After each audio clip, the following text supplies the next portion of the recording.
Hey there, friends. David Lightbringer here. And you know what? Yesterday, me and my friend Grey Waste Tim did something truly epic. That's right. It's perhaps my favorite live stream that I've done in a long time. This was actually going to be the next scripted video in the secret prehistory of the Ironborn series. But what I did instead is turned it from an essay script back into a bullet point outline. And then I had Tim on so that we could go over the material in a discussion format instead of just me talking it at you, the viewer. And I thought that would serve the material better. And sure enough, it did. It turned out great. I gave my notes to Tim early. He added a bunch of notes. I integrated them together. And we did an awesome presentation that was way better than it would have been if I had done it by myself. Two small problems. One, we had a lot of fun. It took us 4 hours and 20 minutes, actually, on the dot, to work through the outline.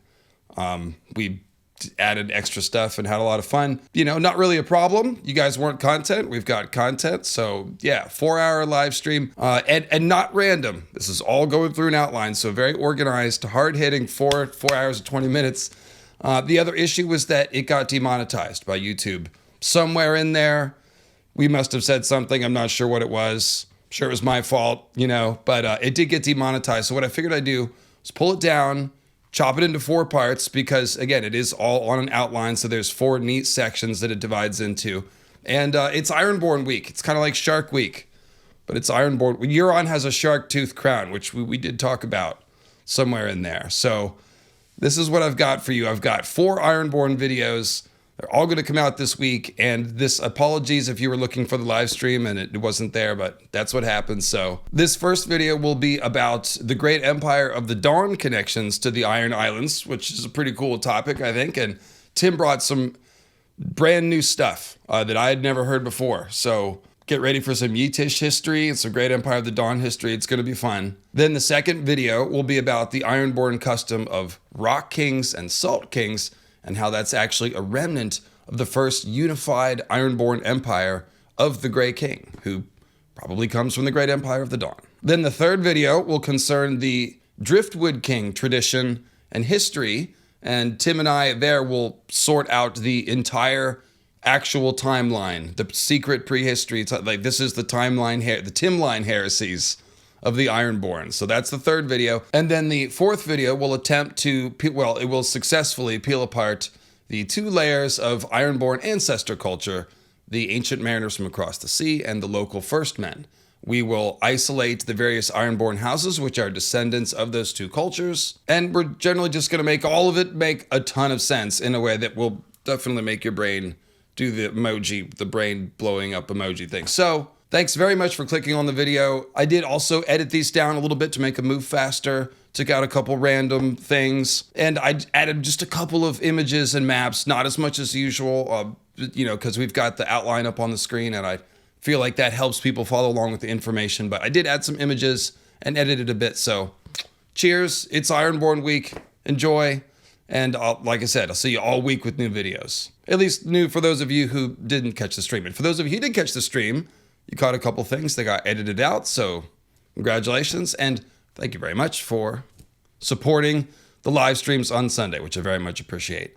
And also, everyone, make sure you're subscribed, almost to 100K. Help me get over 100K, get the friggin' plaque on the wall. Tell your friends, and yeah, enjoy the video. Enjoy the week of videos.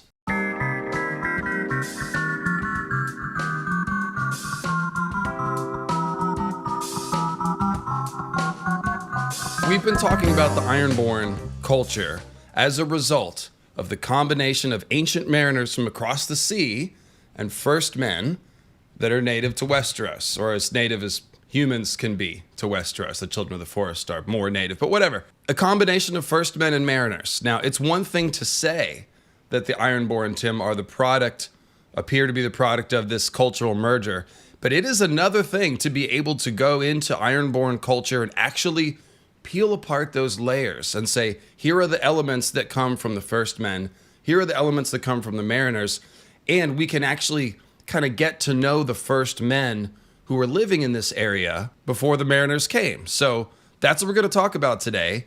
And like I said, I've found some stuff here. It really started with the stream that Tim and I did on the Ironborn heraldry where we got into some of the various specific houses and we started noticing some patterns. Basically, the key is here, well, we're talking about world building civilizations, and that's kind of the topic today. Like, this is world building exposition.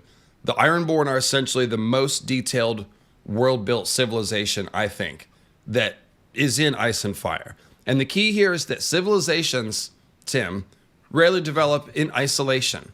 The closest thing that you might think to that would be the Aboriginal Australians, who are more quickly referred to as First People Australians. They more or less had Australia to themselves, even if they didn't call themselves a kingdom. Nobody else came to Australia for a very long time. So their culture almost developed in isolation, except for that on the way there, they tripped over some Denisovans or other archaic hominids we're now finding. Just like, most non-African peoples have Neanderthal DNA in their heritage. They found there's a different archaic hominid that contributed a little bit to the heritage of First People Australians. So even they did not develop in isolation. But of course, usually it's much more convoluted. In most parts of the world that aren't isolated like a big island, there's many, many layers of civilization. And so when you're creating a fantasy civilization, a pretend civilization, you have to simulate those layers or it's not going to feel real. Isn't that right? Yeah, because when I had brought the idea up to you, I even said in my message to you, I'm like, this is how you get different people groups. Like, what are Russians besides Norsemen who came over and had sex with steppe people, and then the product of that, and then you get an intermingling of culture, and that's how you get a new people group. And it's the same all over. Different people commingle in different places. They bring their own cultural ideas, their own belief systems, all that. Then you kind of get an intermeshing of that, and that's what ends up creating a brand new culture.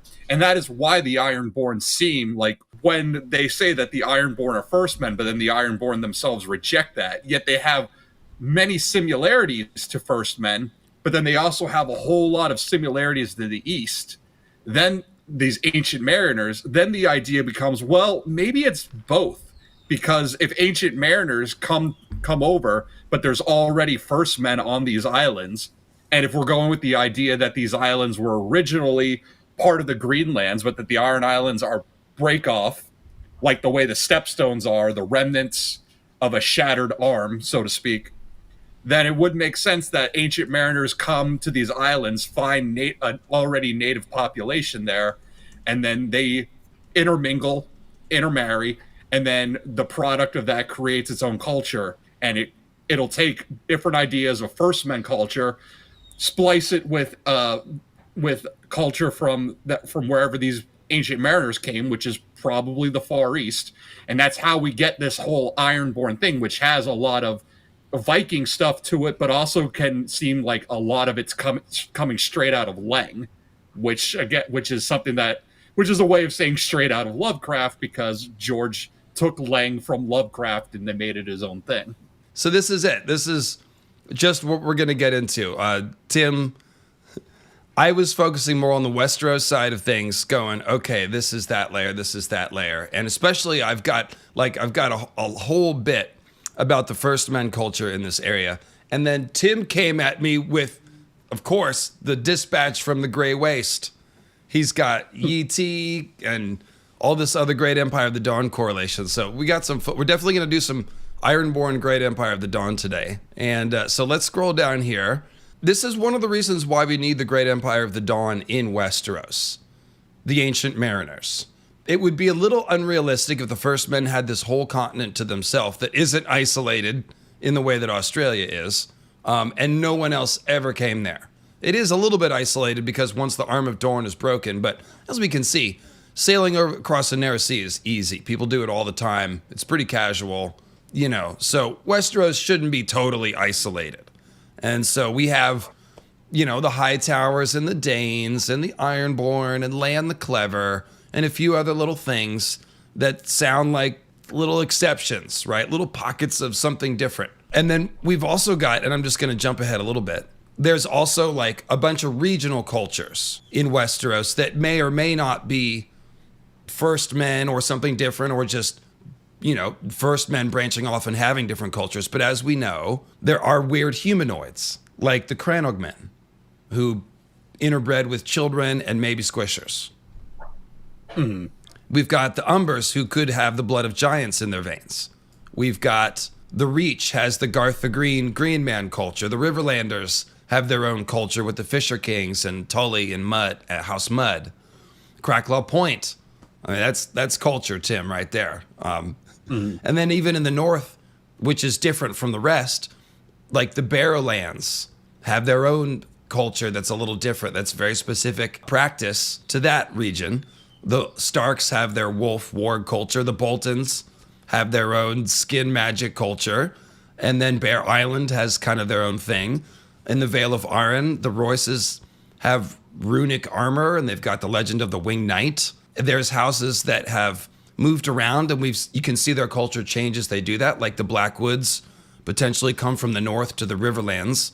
And so they almost seem like a northern house in the Riverlands. And then, of course, the Manderleys, who started out in the Reach, but then moved to White Harbor. And they're this weird mishmash of like Faith of the Seven religion, Old Gods religion. Wyman Manderley calls himself a Knight of the Green Hand. And then they've got like mermaid statues.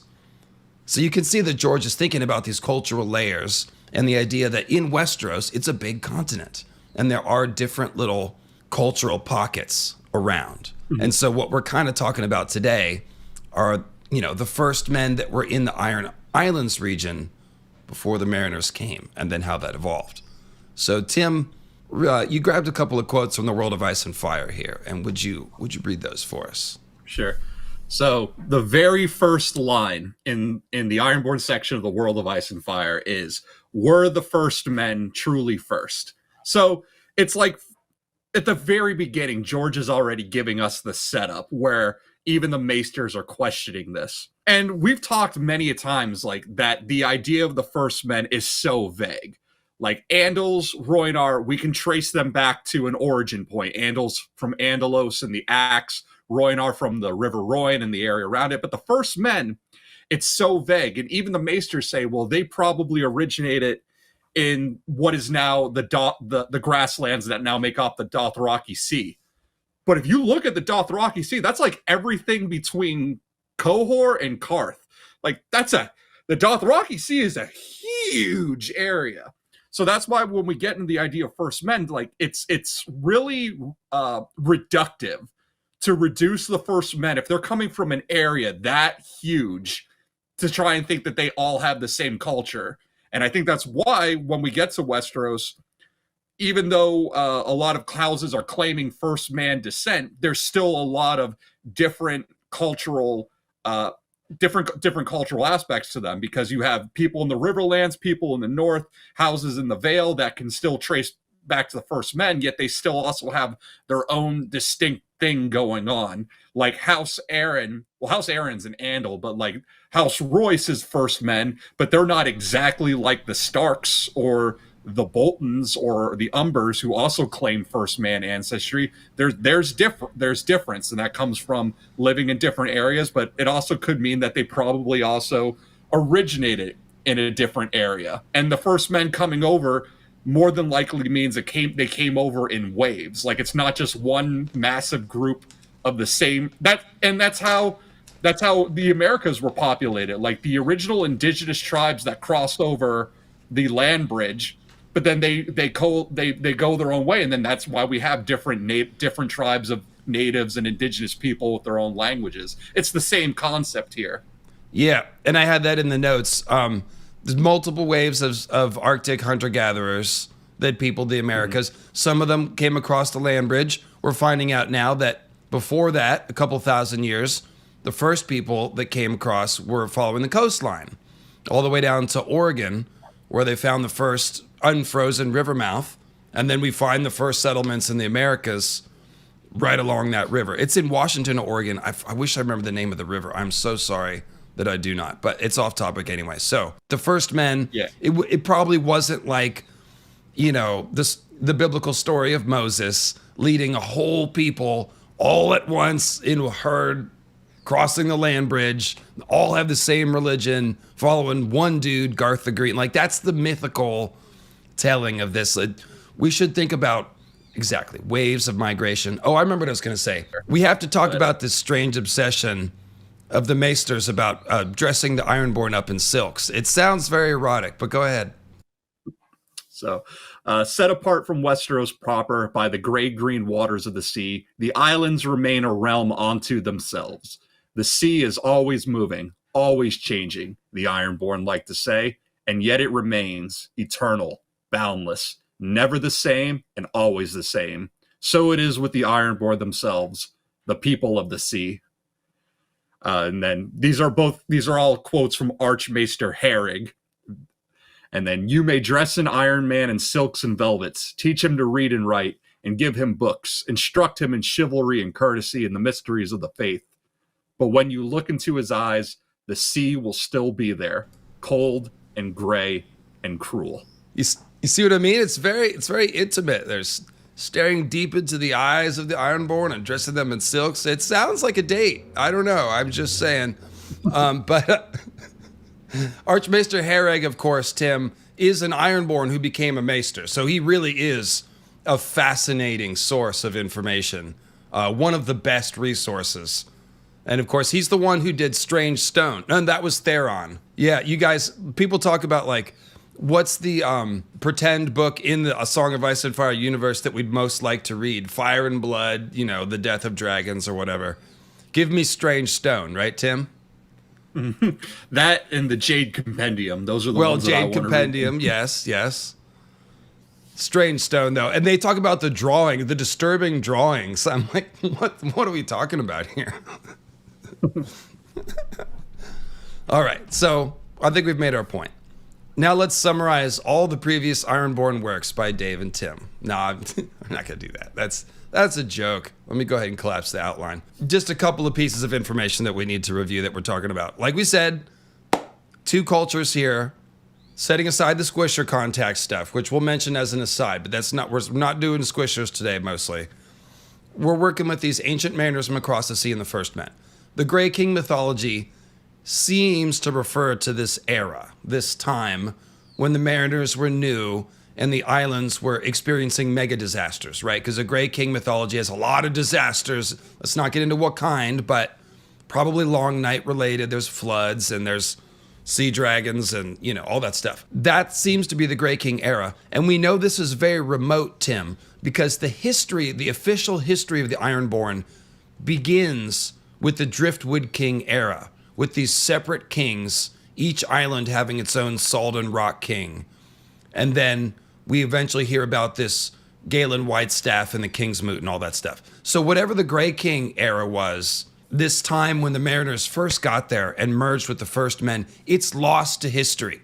It's prehistory. It's only things that we can find little clues about. Now, the Maesters are kind of pointing at it. They're going, there might have been other people. We don't know. We don't know where the chair came from. We don't know who built Pike. So it's not like you have to squint at it. I mean, the Maesters are pointing us at the mystery. However, we don't have a historical record of the Grey King era. It is prehistory. And that's why this video series is called Secret Prehistory of the Ironborn. It's very, very apt and catchy title if I do say so myself. But point is, that's what we're dealing with here. That's the Grey King era. And the other idea that we'll be working with today is that the Iron Islands used to be connected to Westeros in whole or in part. I've come about to be a believer in this. Tim, you're also a believer in this idea. I've got the bullet points for this, so we don't need to go off on this now. But hopefully you're already familiar with the idea that the Iron Islands may have been joined to Westeros, and we're going to provide a lot of evidence for that today. So there's 2 groups that we're going to talk about, the First Men and the Mariners. The First Men that became Ironborn, we know that First Men became Ironborn. And how do we know that? A few reasons. Why don't you go through these here, Tim? Thraldom, long extinct First Man practice, survived and thrived on the islands, wildlings and clans too. Yeah, there's the Harlaw, the Greyjoy, just like how in the North we have the Stark, the Wall, the Great John. Some Northmen referred to the Ned and also the Mance. So you can see in real time how names turn into titles. And people have asked, well, is the Grey King a title? Obviously it could be. Azor Ahai could be a title. We've talked about that many times too. Yeah, the Mance. The Mance, I think, is my favorite, just because I love Mance. Like, he deserves that. Yeah, so the point is the Ironborn do this everywhere. The Harlaw, the Greyjoy, the Merlin was my favorite. So that's a first man naming tradition that they've carried over, just as they've carried over thraldom. Now, I've written that the Ironborn, Tim, they don't look noticeably different from first men. You did make a note that they do seem maybe a little bit taller, and they are very strong and robust. So maybe that's just a little natural selection of the tough lifestyle of the Iron Islands, but there could be something with the height. I will grant you that. My point was just that the Danes look distinctive. They obviously have intermarried with the Dornish as well. And so they don't look pure Valyrian. They have darker looks in there. But one thing that I've never pointed out that I wanted to talk about was the fact that, there's something called the Stony Dornish. Make your jokes if you want. But the Stony Dornish are the Dornish who live in the mountains where the Danes live. And all the Stony Dornish, not only are they light skin or paler skin, they also are known for fair hair and blue eyes, just as the Danes have a lot of fair to silver hair and blue and purple eyes. And so the thing is, the first men aren't known for being fair-haired. They are mostly known for being darker-haired. So the Stony Dornish, Tim, I believe is actually a clue that it wasn't just the Danes. Like, it wouldn't have been, right? It would have been a whole group of people, just as we're saying on the Iron Islands. And that's probably why the Stony Dornish are fair-haired. That is probably very watered-down Great Empire of the Dawn bloodlines there, all through those mountains. I never really realized that, but there's no other explanation for that, kind of. Yeah, like the thing I pointed out with the Ironborn is, yes, like they're very tall, very stocky, very broad of build. But it's George like playing with the idea of, are they first men, are they something else, and why it works for both. And that's why the answer to me, the most logical answer to me seems to be that, well, it's probably a mingling of both. Like, for example, in the north, if we think of like a northern house being very, very tall, you could attribute that to first men interbreeding with giants, which seems to be a thing. And that's why we get like lines like, oh, he's got giant's blood in him. That's what Osha says about Hodor. Now with the Iron Islands, that doesn't really work. There are no giants in the Iron Islands. However, if we look at the ancient mariner side of thing, there are very tall mariner people, and that's Leng. Leng is noted for having some of the tallest people in the world. They get common for them to be over 7 feet, some 8 feet tall. So the idea is, well, where did this tallness come from? Well, if it's not coming from the first men side, if it's not giants plus first men, like we could explain in the north, but we can't explain in the Iron Islands, well, then the ancient mariner side, Leng, that does at least provide an answer. And when we talk about Grey King coming over, like in the next one of the bullet points, Grey King taught Ironborn to do maritime stuff. Who's he teaching? Well, yeah, he's teaching people to build boats. He's teaching them to weave nets. But if this was a maritime culture that he was coming upon, then they wouldn't need teaching at all. But if these are people who are the survivors of a Hammer of the Water stepstone situation that now find themselves living on an island, who don't know how to adapt to an island or maritime life, but then you have mariners coming in and being like, oh, well, we can teach you, and then that's how they learn from that, and then that's how we get this whole new culture being created. And it's also, of course, there's the Prometheus aspect of it. The Grey King stealing fire from the storm gods is Prometheus stealing fire from the gods and bringing it to humanity. Right. So Siegfried Silverhair. He's the last Geodarnian instead of the last Valyrian. He's the last Geodarnian. He's the last Ironborn with the silver hair trait from the Great Empire of the Dawn. That's him, Siegfried Silverhair. I wrote Sigfriend. It's Siegfried. There you go. But yes, the Grey King teaching the Ironborn to do maritime stuff is one of those parts of the legend that really jumps out in flashing lights. It's like, who is he teaching? Mm-hmm. people that don't know how to do maritime stuff. It's like, well, we know that the Ironborn are at least mostly first men, if not all first men. They're definitely part first men. The first men are famous for not having any seafaring skill. It's one of the biggest reasons we know that the Ironborn are different, is because they are very skilled mariners, and the rest of the first men, feeble little fishing boats and trading cogs. That's it. Mm-hmm.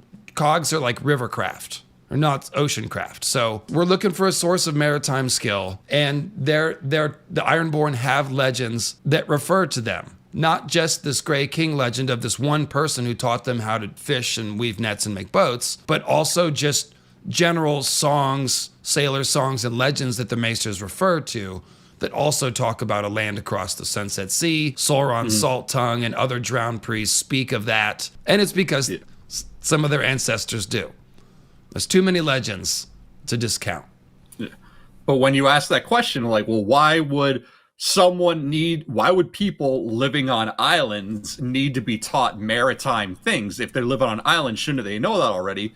But then the answer is, well, because they're not supposed to be islands. And then we can take that and then we can apply it to something like the Thousand Islands, which are islands, but the people who live on them are afraid of the water.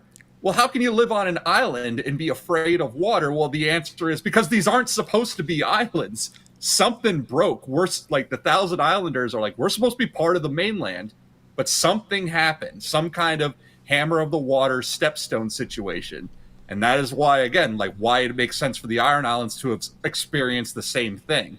That's how you end up with people living on islands who don't know how to sail. Yeah, you can see we've got a section coming up here I see called Another Effing Hammer of the Waters Thing. So there must be something about that here. Anyway, we'll get there. So the other group that we're going to talk about, obviously, are those mariners. And they probably are from the Great Empire of the Dawn or from surrounding areas. Okay, we've got some specific ideas, but the point is they would have sailed across the Sunset Sea, going east from Ashai and landing on the west coast of Westeros. And that's why we see all their landing places there. Old Town, Starfall, maybe Casterly Rock, all on the west coast. But Tim, you've got let's go ahead and unleash you here. A bit more from the Grey Waste. Tim has found some more very interesting, tantalizing links between the ancient Ironborn and ancient Yeti. And of course, ancient Yeti is the most direct ancestor of the Great Empire of the Dawn. So that is where we will find the Great Empire of the Dawn cultural practices persisting the strongest. And Yeti claims that 11,000 years later, whatever it's been, they still remember and revere the Great Empire of the Dawn, claim to be their ancestors and descendants. And Yeti is an unbroken culture since the Long Night. So if we find links in ancient Yeti history, and we're given a lot of Yetish history, by the way, like way too much. It's very obviously rife with clues about Westeros with the whole parallelism that George does. So go ahead, Tim, and let's work through these points. I will interrupt you as needed, but okay. Yeah, take it away. Yeah, so the share similarities with First Men, but also Great Empire. Yeah, tall. So I'll just go straight there. Grey King rules for 1,000 years, which is the same length as the Pearl Emperor, if we accept the legends from Yeti. And when you look at if you take Pearl and you apply it just as not as a gemstone, but just as a color, it's like a very vibrant shade of gray. And this follows along. This is something I've talked about in other streams. When we look at the dynasties of Yeti, after the fall of the empire, the great empire, when Yeti becomes the successor state, all of the dynasties, the gray, the sea green, the crimson, the yellow, the yada, all those colors, they're all like less vibrant versions of the gemstone emperors that we saw in the Great Empire, like jade and topaz and amethyst and all of that. So the point is like the first emperor after the god on earth, who would be the Pearl Emperor. And what's important here is, so the god on earth is, again, from the legends, is the child of the Lion of the Night and the Maiden made of light. So he is the product of two divine beings, which would make him a divine being. But then his children, sired upon human women, would be hybrids. And then you take that idea, but then Grey King is said to have married a mermaid so that his children could live on land or sea as they saw fit. Right. Which is definitely it's an Innsmouth thing. It's the Innsmouth life cycle where you start on land, go into the sea. But the point is that these would be the hybrid children. Well, Pearl Emperor would be our first hybrid ruler as the child of divinity and the child of human. He would be a demigod. And that's kind of how we can look at Grey King too.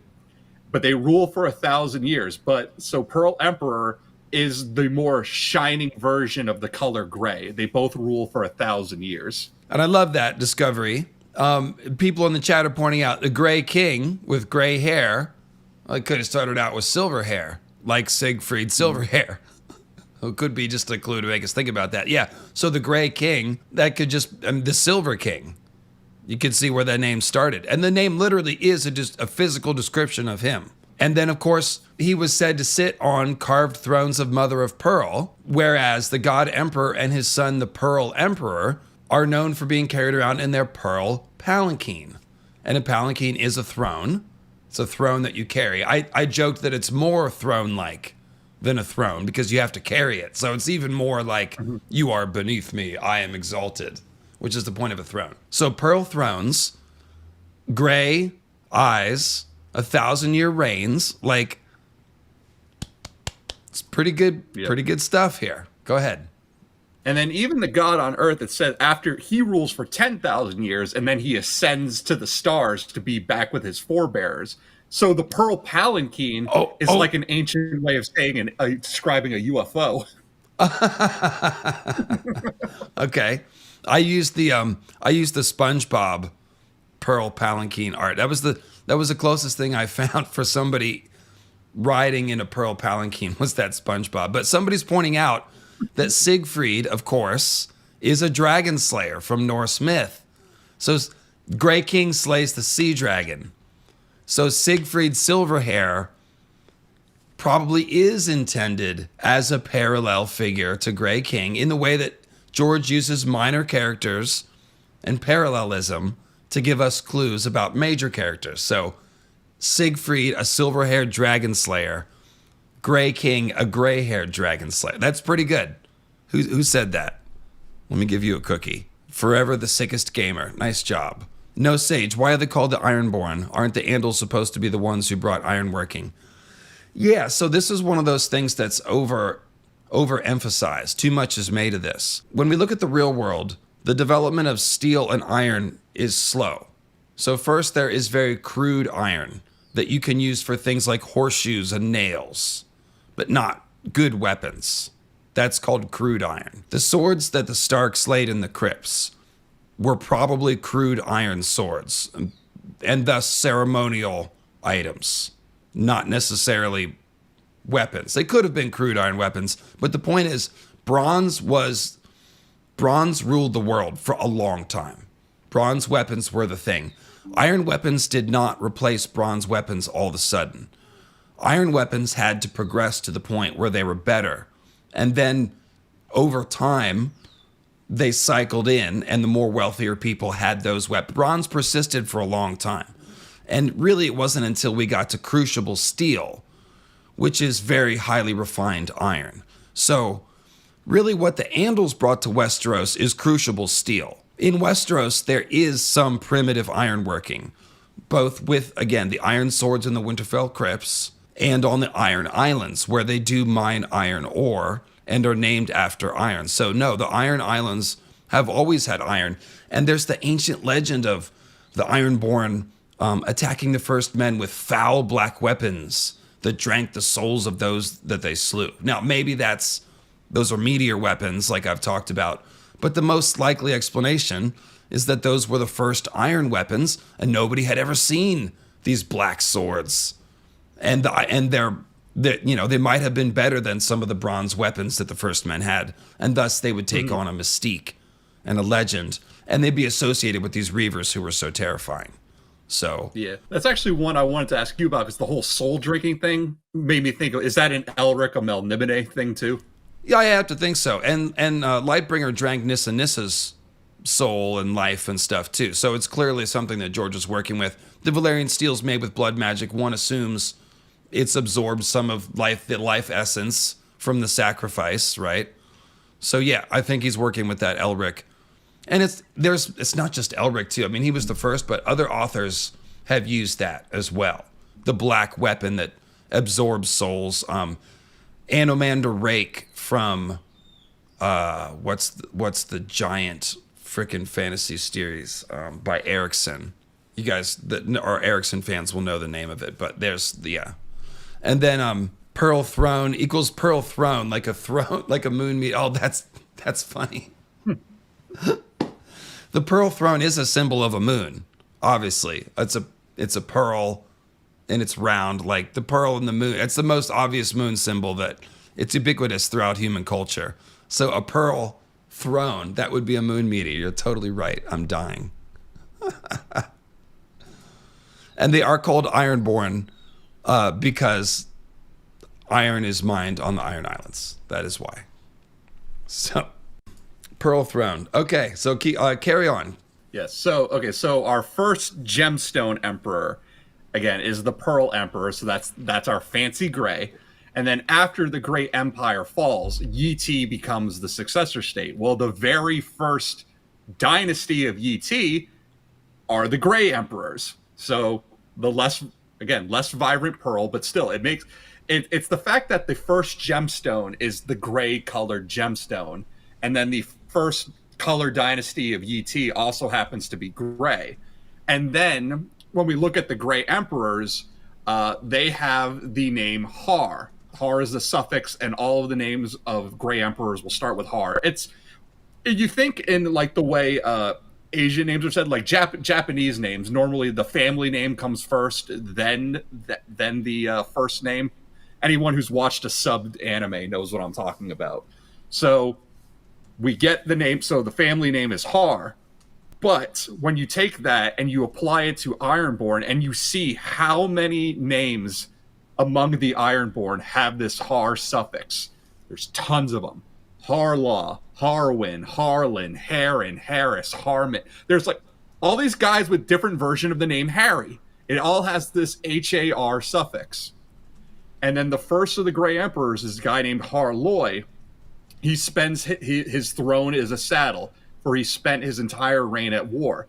The same thing happens with Harwin Hor. He is the first, he's one of the early Hor kings who really begins expanding out from the Iron Islands into the Riverlands. This is when the Riverlands are getting really upset with Eric Durrandon, the Storm King, and they look to the Ironborn for help. And then we were like, well, that was stupid. You should have went to these people in the first place. But Harwin Hor is the one who leads the Ironborn into the Riverlands, and the line about him, his palace was a tent, his throne a saddle. So it's like we're seeing these connections. The first Gray Emperor is constantly expanding, bringing Yeti as a successor state, as a new conqueror. And the same thing happens with Harwin Hor. He's the one who really begins leading the Iron Islands into the Greenlands and conquering. It's like we see the exact parallel happening here. Yeah, and that's one of those things where like we know that the words are, George loves naming clues. So all that Har stuff is just like, oh God. That's one of those things where once you see it, it's hard to unsee it.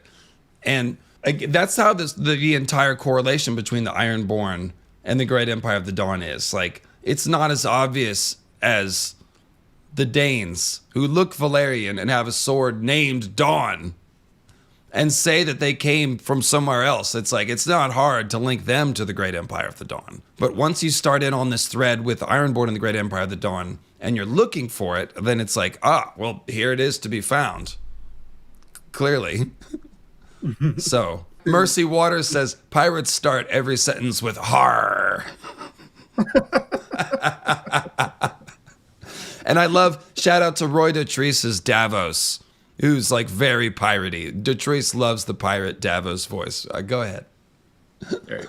So then when we're always doing these gray king color analogies, after we get past the gray, usually it always goes then to the next one is the green. We get the green sea, Garth the Green. One of the theories out there is that Garth and Gray King may have been brothers, and that's where House Goodbrother, the Leal older brother, might be them talking about Garth the Green.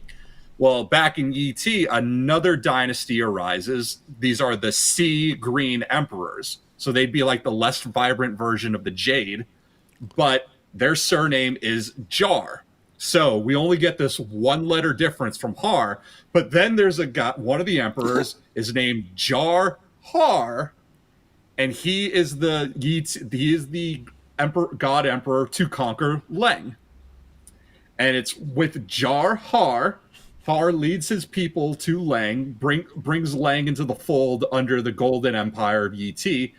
And it's him who has the subterranean ruins of Leng, where the god empresses of Leng were said to be taking congress with the old ones. He has them sealed up. First, he sends a bunch of his men down there.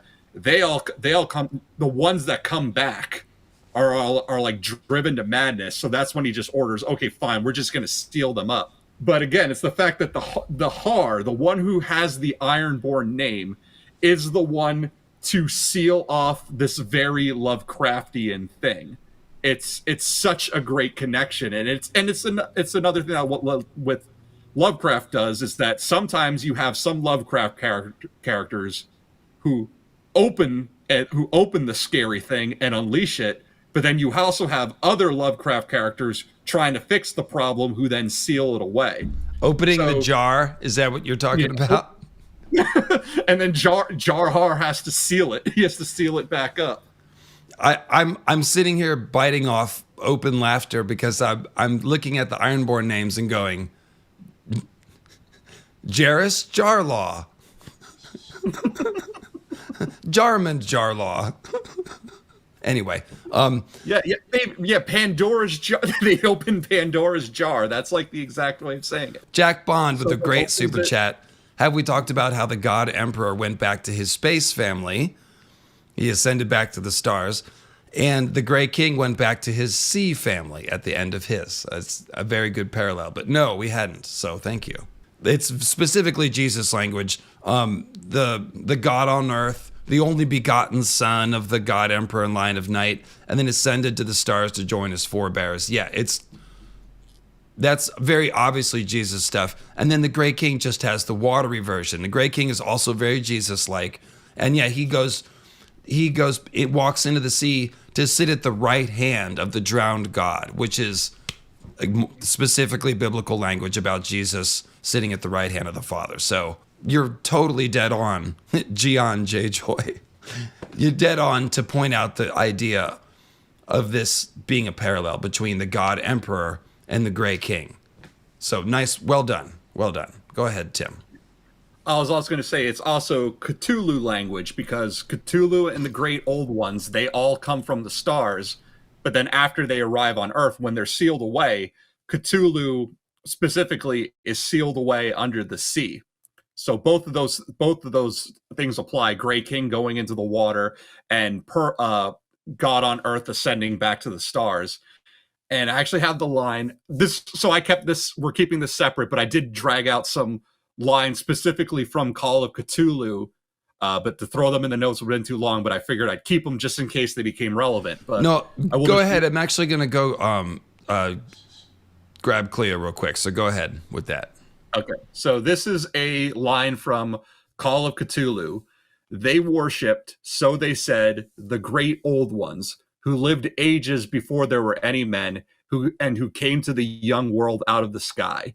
These old ones were gone now, inside the earth and under the sea, but their dead bodies had told their secrets in dreams to the first men, who formed a cult which had never died.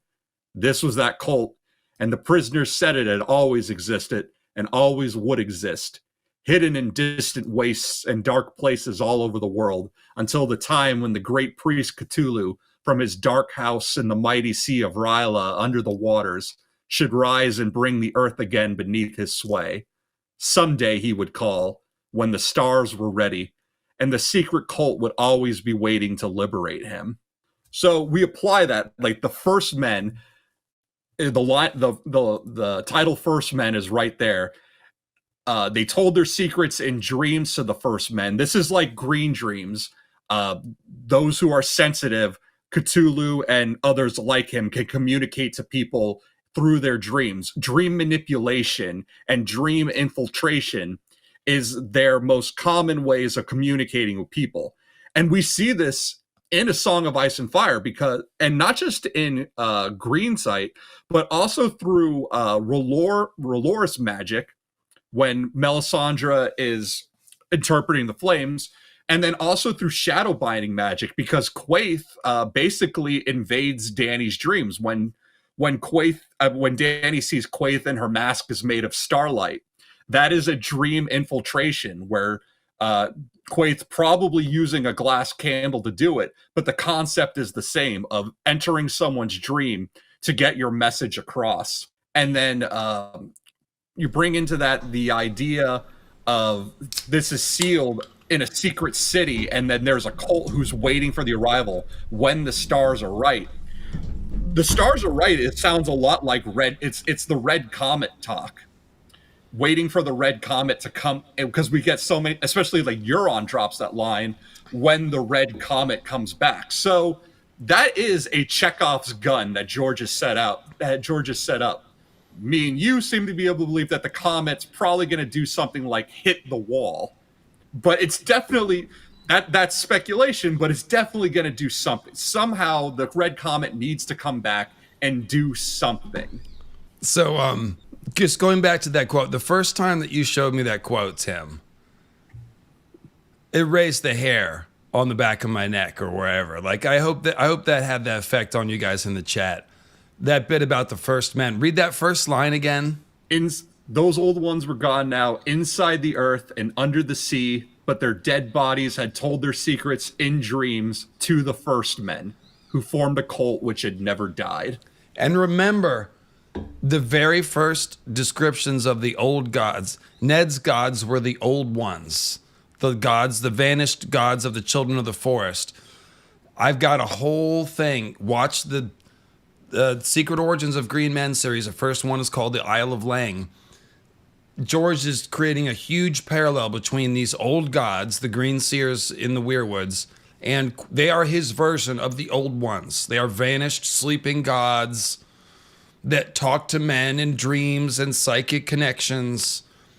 It's his version of the old ones. And then that's why he tells us that the old ones are on Lang. And then he shows us these Langy people that look like they've bred with tall children of the forest, because the old ones are green men. The green men were the first green seers, the first Weirwood entities. And Tim, I've started to think that like the green men must be actively psychically connected to the Weirwoods in more like a classic dryad or an elf spirit from mythology. Like, we've seen that once Bran eats the Weirwood paste and bonds with the tree, he can see through the Weirwood's eyes even when he's not touching the Weirwood. Like, he's carried to his chamber and he's drifting off to sleep and he has more Weirwood visions. But he only has to eat that Weirwood paste because he's a human and not a green man. Green men don't need to eat Weirwood paste. The green men are born with symbiotic relationships with the trees. They might be born from the trees. Somebody was suggesting in the chat, the children and the green men might literally be tree people in some ways. Let's not get too lost with that. But the point is, the old ones are the green men and the green seers. So this quote from Lovecraft, where like, oh, the old ones taught their ways to the first men in whispers and dreams, that's what happened in the Dawn Age. The green seers obviously taught stuff to the first men, whether we're talking about children of the forest green seers or the spirits in the Weirwood that whisper to those green seers that go into the Weirwood net, whatever. So again, that's hair-raising stuff. And you can see the creative way that George took this compelling idea from Lovecraft and translated it into a completely different context. They're not weird space beings with globular tentacle 9 limbed bodies and just this weird Lovecraftian vibe. It's a different vibe. It's fantasy elf vibe, but he's taking this idea that was so compelling to him, and that's what it means. It means that the old ones are the green seers in the story. Go ahead. Yeah, it's like, now the drowned god, for his purpose, he pretty much is sort of a one-for-one Cthulhu rip, but the rest of the idea, the old gods of the first men that the Northmen worship, they're not worshiping tentacled eldritch beings, like you said, but thematically, they're serving the same purpose. And this is why I say, like, this is why I hate D&D. Themes are not for book reports. Themes are important to stories. And that is why, like, when we see these parallels, like, yes, they're not always going to be perfect one-to-one ratios, but when you see the tropes and the themes and you note that they're serving the same narrative purpose, that's where you make the connection. And that's why these older stories are so important. That's why it's really worth looking at a lot of these older writers that George was influenced by. Okay, so let's take a quick pause for a couple of questions here. Warham, Saltsmoke, is drowned god worship a kind of indirect meteor worship because the meteor went into the sea? That is symbolism. The idea of like the moon is a goddess, and so the drowned god, in a sense, is a reference to the idea of a moon meteor falling into the sea and becoming a drowned goddess. I joked in my old essay, the drowned god, Aaron will be surprised to learn it's a drowned goddess. And the sea stone chair could be a meteorite-connected object. But I think that the drowned god mostly refers to the deep ones. They are the drowned gods. But we're not really going deep ones today. We'll set that aside for a different day. We are going to go there. Kelly Johnson, did the Great Empire of the Dawn refugees that came to the Iron Islands bring advanced technology, magic, or a fascinating combination of both to build the structures that have resisted erosion by the sea for thousands of years? The first part, yes, they did bring technology and stuff. However, I think Pike, the evidence is that Pike predates the ancient mariners. And I think the answer to Pike, as well as Mcclelland, is that it's deep one hybrids that built it. And that's why they are different than other first man structures. So the Great Empire of the Dawn, I do not think, is the explanation for Pike. I think deep one thralls are the explanation for Pike. But again, that's a topic for a different day. Good question, Kelly. One of the main things is that Mcclelland really tracks to be a squisher temple. It doesn't have Great Empire of the Dawn sign, in my opinion. I think that if the Great Empire of the Dawn had built Pike, then it would be part of the Grey King mythology, but it's not. And the Sea Stone Chair also is not a part of the Grey King mythology. So I think there's that stuff all is tied to a different phase, which is essentially, I guess I can say this for now. The first men were here first. The mariners came after, okay? Before the mariners came, the first men in this area were definitely involved with the deep ones. So deep one, first man contact, that's the oldest layer, okay? And we know that. Like Nimble Dick says, oh, they'll tell you the first men killed all the squishers, but don't you believe it? And we also hear about the son of Garth the Green, Owen Oakenshield, having to clear off the Selkies from the Shield Islands to settle them. Garth the Green and his sons, that's mythology that's tied to the first wave of first man expansion. And so we can see that as the first men expanded into Westeros, they ran into deep ones, just as they ran into Children of the Forest and giants, who were all here first. So the first men that reach the Iron Islands and the Westerlands and the coastline over here, they're running into deep ones before the mariners ever come.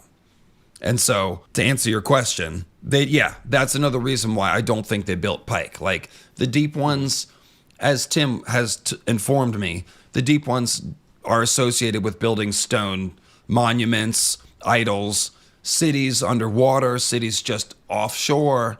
The hybrids build cities like all there. We should definitely think about weird stone cities and monuments and idols and things, and deep one hybrid people. Does Dany will Dany refuse Ironborn ships because she sees thraldom as slavery? No, because the thraldom isn't really up front and center with the Ironborn. They're not at home. So that's not going to be something that she runs into. And Victarion is actually anti-slavery. Like he's disgusted by Euron's idea about taking slaves. So he's already, I think, talked about hopping on board with that.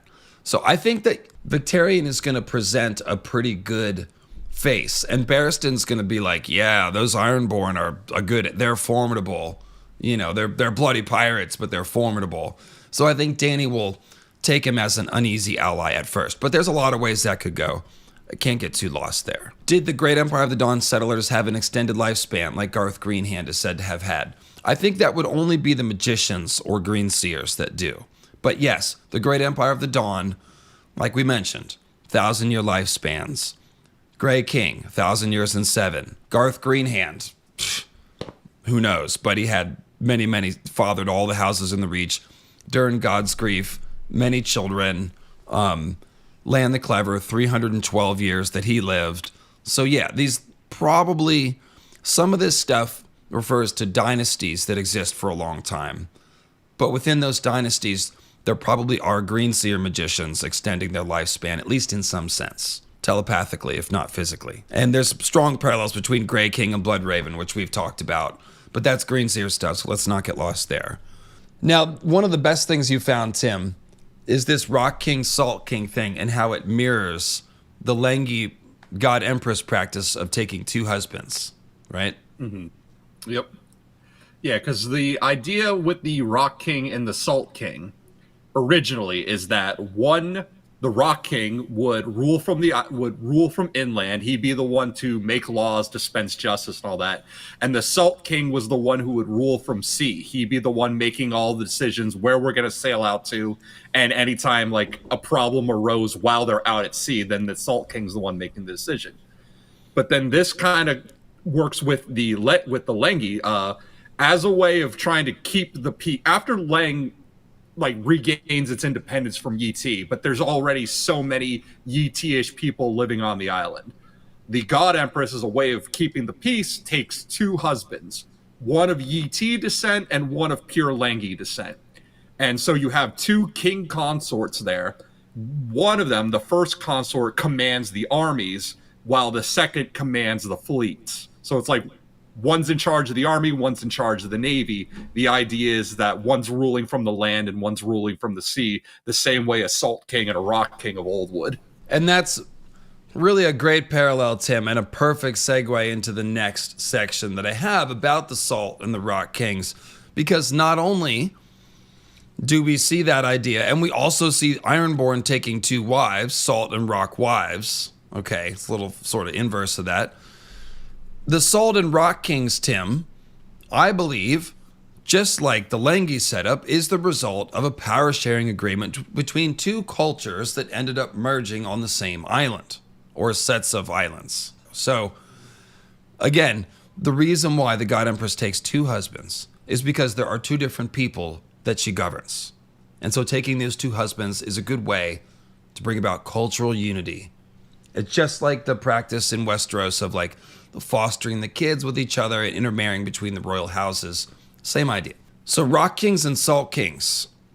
Well, aren't we talking about the Ironborn as a combination, you guys are going to like this, between ancient mariners and landlubber first men? And so what do we find? The first thing we find in Ironborn history, everywhere across the Iron Islands, is that every island has a king of the land and a king of the sea.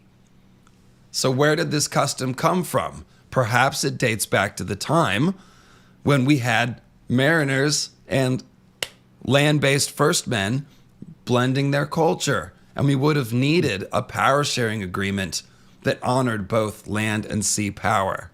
And that's what we find on the Iron Islands. So once that jumped out to me, I was like, oh, that's where this comes from. The first men are the Rock Kings, and the ancient mariners are the Salt Kings, at least at first. Now, over time, obviously, they're intermarrying, and the bloodlines are mingling a bit and stuff. But you can see where the custom would have come from.